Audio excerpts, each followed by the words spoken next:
Yes, it was a prophetic message which was delivered to them. Amen. Wow.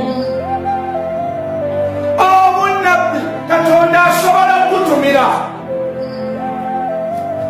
Busobola okujja gy'oli Katonda ng'akutumidde. Ate busobola okujja gy'oli Katonda ng'abeera nawe ne pasona. Teri yafuka ku Isaaya amafuta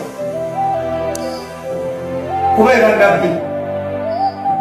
Naye Isaaya obwannabbi bumujjira awulira nti ayitiddwa era awulira eddoboozi ntumaanyi ani anaatugendera kwa Isaaya nze wendi. Obwannabbi bukoze